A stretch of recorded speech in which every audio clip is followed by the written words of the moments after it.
Module 3. Imports. Which agencies are responsible for regulating arms imports? The Trinidad and Tobago Customs and Excise Division, and working in collaboration with the Trinidad and Tobago Police Service. Is the relevant legislation located online?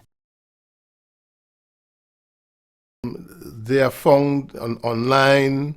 The attempt is to ensure the citizens of Trinidad and Tobago are aware of the controls relating to import of arms, and this predated the adoption of the Arms Trade Treaty. What measures does your state take to regulate imports? The measures which are taken to regulate imports would require the importer to obtain certificates for importation by the relevant agencies, Customs and Excise, Trinidad and Tobago Police Service, and I believe there are obligations to provide this information in the form of a report which comes from the importers. Does your state have an import system? What kind of system does your state have?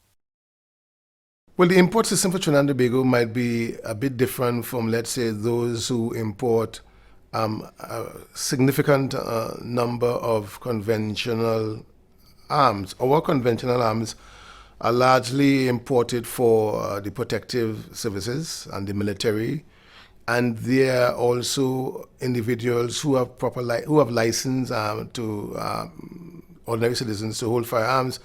So our import system is it's fashioned in such a manner to ensure that there is no diversion of conventional arms from the destined to the legal market to the illegal market, bearing in mind that diversion is difficult to prevent 100% of diversion on a day-to-day basis.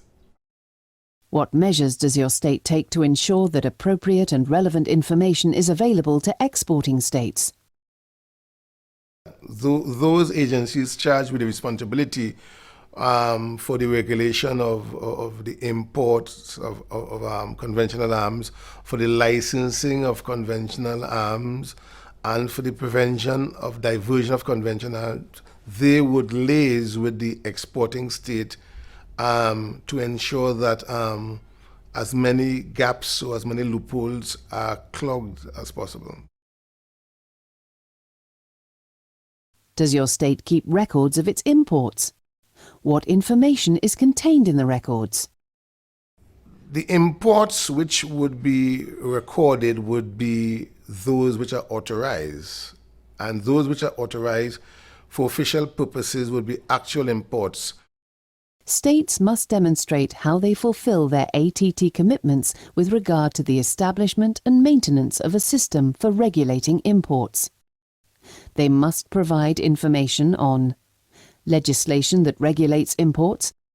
This could be contained in the same legislation for controlling arms exports or regulating other types of transfers, or could be in a law on arms or customs or foreign trade. Relevant agencies to regulate imports. There are many different national approaches for regulating imports. Measures to regulate imports. This can include measures to ensure that appropriate and relevant information is available to exporting states as part of their export assessment process, including by providing documentation on the end use and/or end user. And record keeping for transfer authorizations and/or actual imports. The ATT only provides an indicative list of information that could be included in such records. It's important that records of imports provide information to enable the submission of an annual report on arms import authorizations or actual imports.